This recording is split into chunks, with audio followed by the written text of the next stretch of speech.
चलिए एक कहानी सुनाता हूँ आपको जो कि असली है। एक परिवार, उसमें 4 बच्चे छोटे छोटे, पत्नी और पति। अब वहाँ पे 4 लोग आते हैं, एकदम से घुसते हैं, पति को मारते पीटते हैं और बोलते चल बाहर निकल, निकल बाहर, हट, भगा देते बाहर। दरवाज़ा बंद करते हैं।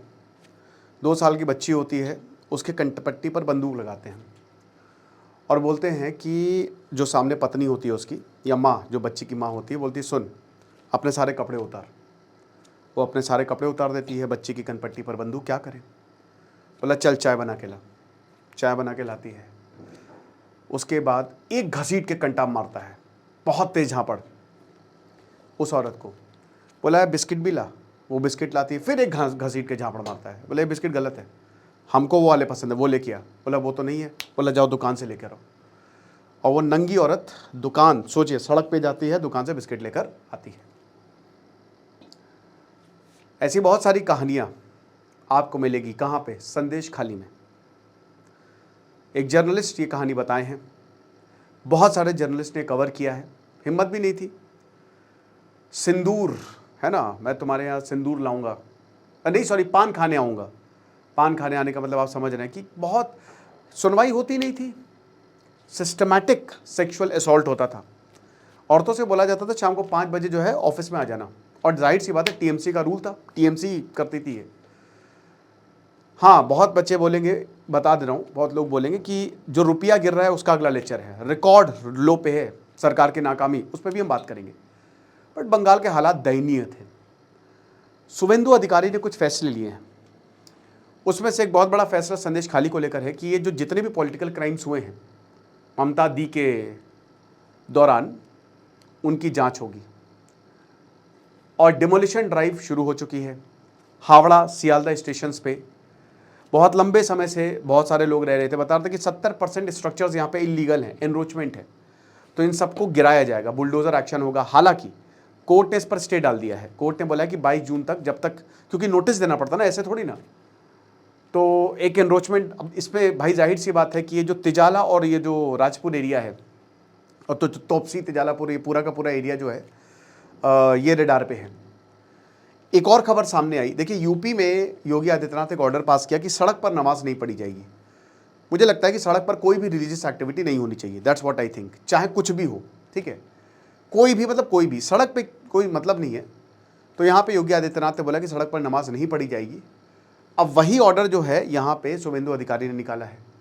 अब यहाँ जो पार्क सर्कस एरिया है, ये मुस्लिम मेजॉरिटी एरिया है, तो यहाँ पे बोला कि सड़क पर नमाज नहीं पढ़ी जाएगी और एनरोचमेंट ड्राइव चलाई जाएगी, जो भी इलीगल स्ट्रक्चर उनको तोड़ा जाएगा। अब यहाँ पे बहुत सारे लोगों ने मान लिया पीसफुली, बोला ठीक है, लेकिन काफ़ी लोग भिड़ गए, स्टोन पेल्टिंग हुई, तो यहाँ 10 पुलिस वाले घायल हुए, 40 लोगों को फिर पुलिस ने अरेस्ट कर दिया और क्रैकडाउन है यहाँ पे, सबको मारा, जो भी आया सबको मारा, लाठियाँ बजा दी। उसके बाद यहाँ पे शुभेंदु अधिकारी ने यह भी बोला अमित शाह से कि सीएपीएफ, आर्म्ड फोर्सेज आप यहाँ पे तैनात करिए। और शुभेंदु अधिकारी ने बोला है कि देखिए हम सहेंगे नहीं ये सारी चीज़ें। अब ये ऑर्डर बिल्कुल वही बीजेपी, और यहाँ पे ये भी कि खुले में कुर्बानी जो है नहीं दी जाएगी, है ना, बकरों को खुले में काटा नहीं जाएगा, ये भी ऑर्डर निकाला है। डेजिग्नेटेड एरियाज़ बनाए जाएंगे, वहाँ पे आप नमाज़ पढ़िए, क्योंकि ट्रैफिक मैनेजमेंट होता है, लॉ एंड ऑर्डर इशू होता है। और शुभेंदु अधिकारी के जो फैसले हैं, हालांकि अभी 1 महीने भी नहीं हुए आए हुए, बट उन्होंने एक तो पॉलिटिकल वायलेंस, जो पुराने केसेस है वो खोले जाएंगे, और ये बहुत ज़्यादा ज़रूरी है क्योंकि उन लोगों को इंसाफ मिलना ज़रूरी है जो पीड़ित हैं। यूनिफॉर्म सिविल कोड जो है वो लागू किया जाएगा, ये भी बोला है कि पूरे बंगाल में यूनिफॉर्म सिविल कोड लागू किया जाएगा। फिर ये एंटी एनरोचमेंट ड्राइव की जहाँ जहाँ पे भी इलीगल स्ट्रक्चर्स हैं उन सबको ध्वस्त किया जाएगा। And the most important thing, जो फेंसिंग काफ़ी लंबे समय से नहीं हो रही थी, यहाँ पे बॉर्डर फेंसिंग की टीएमसी सरकार बार इस पर स्टे ले रही थी, तो अब ये फेंसिंग लगाई जाएगी जो बांग्लादेश बॉर्डर पे, पूरी फेंसिंग। बांग्लादेश में मेल्ट डाउन शुरू हो गए हैं, अजीबोगरीब, वो पता नहीं क्या बातें कर रहे हैं, क्या क्या ऊल जलूल बातें कर रहे हैं, ठीक है। वो तो भाई वो कह रहे कि ममता बनर्जी को दोबारा लेके आओ। मैं तो कह रहा हूँ कि अगर इतनी ही तो ममता बनर्जी को वहाँ का राष्ट्रपति बना दो, बांग्लादेश को भी बोलना चाहिए, राइट। तो ये सारी चीज़ें जो है वो बोली गई हैं। उसके बाद सेंट्रल स्कीम्स, हाँ जितनी भी सेंट्रल स्कीम्स थी, cut money, syndicates cut money लेता था ना, देखिए क्या ही पैटर्न है। समझिए इस बात को। ज्योति बसु आते हैं, कम्युनिज्म आता है 1977 में, तो ट्रेड यूनियन, बहुत सारी ट्रेड यूनियंस बनती है, जिसकी वजह से यहाँ पे इंडस्ट्रीज काम नहीं कर पाती हैं। और मैंने आपको बताया भी था कि किस तरीके से बुरे हालात हो गए थे, छोटी छोटी चीज़ों पर बवाल हो जाता था, समोसे के साइज़ पर बवाल हो जाता था, और सैकड़ों लोग जो हैं वो रात में आके मालिक को घेर लेते थे कि बोनस दो। हालत ख़राब हो गई थी, आदित्य बिरला को नंगा दौड़ा लिया था, सारी कंपनीज यहाँ से भाग गई। क्या करेंगी, थोड़ी ना यहाँ पे रहेंगी। अब ये इन लोगों के पास पहले काम था, कंपनीज थी तो पैसा देती थी, तो जितने भी ट्रेड यूनियंस के लोग थे, लीडर्स, इनके पास काम बचा नहीं, पैसे कहाँ से आएंगे। तो ये क्या किए, ये लेफ्ट का पार्ट हो गए, ठीक है। कट मनी वहाँ से चलने लगा कि यही जो फिर बहुत सारे जो लीडर्स थे वो यहाँ पे आके उन्होंने गुंडैती शुरू कर दी। कोई भी स्कीम तुम्हारे पास आएगी तो उसका कट मनी, कुछ पैसा हमको दो बाकी तुमको, तो वो उनका एक अल्टरनेटिव इनकम शुरू हो गई। फिर जब टीएमसी आई तो अगेन ये लेफ्ट का कैडर यहाँ पे एब्जॉर्ब हो जाता है। तो ये बहुत लंबे समय से चलता आया, ये पूरा पैटर्न रहा, राइट। अब क्या है कि इसको तोड़ना है, इसको बहुत ज़रूरी है तोड़ना। भाई ये तो स्कीम फ्री है ना, बंगाल के लोगों के लिए सारी स्कीमें फ्री हैं, पर इसका ज़बरदस्ती पैसा लेते थे। तो अब जो है ये चीज़ें ख़त्म, यहाँ पे सेंट्रल गवर्नमेंट स्कीम्स जो हैं जितनी भी हैं वो लागू की जाएंगी। इंडस्ट्रीज़ के लिए कुछ किया जाना चाहिए, मुझे दिल से लगता है कि ये ज़रूरी है बंगाल के लिए, द मोस्ट इम्पॉर्टेंट, कि यहाँ पे जितनी हो सके इंडस्ट्रीज़ को लगना। मैंने बताया भी था कि बंगाल को ऐसे महान बना सकते हैं, बट ये पूरा का पूरा चल रहा है। अब देखिए यहाँ पे मुस्लिम लीडर्स ने बहुत अच्छी बात बोली है और उनकी बात की सराहना करनी चाहिए। उन्होंने बोला है कि जितने भी लोग गुस्सा आ गए, प्रोटेस्ट किया और पत्थरबाजी करनी शुरू कर दी, तो उन्होंने बोला कि भाई देखो, शांति बनाए रखो, संवाद करना चाहिए, बातचीत से मामला सुलझेगा, है ना, ये हिंसा से मामला नहीं सुलझेगा। तो शांति बनाए रखिए, बातचीत करेंगे तो चीज़ें होंगी।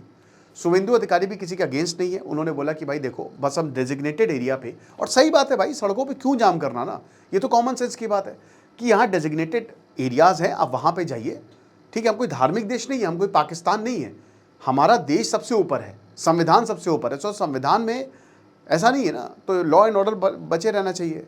तो इसीलिए डेजिग्नेटेड एरिया, वहाँ पे आप जाके नमाज़ पढ़िए, राइट। तो ये पूरा का पूरा अभी जो 15-20 दिन के अंदर फैसले हुए हैं, बट अभी और भी फैसले होने बाकी हैं। लेकिन एक चीज़ पक्की है दोस्तों, इन सब में ये तो साफ हो गया है कि टेंशन्स बहुत होने वाली हैं। आगे आने वाले समय में काफ़ी ज़्यादा टेंशन्स होंगी, लेकिन 1-1.5 साल तक ये चीज़ें नॉर्मल हो जाएंगी, चीज़ें बेहतर होंगी। जब विकास होता है, जब डेवलपमेंट होता है, तो उसका फ़ायदा सबको मिलता है, चाहे वो किसी भी जात का हो, चाहे वो किसी भी धर्म का हो। तो यही बंगाल में भी हमको देखने को मिलेगा।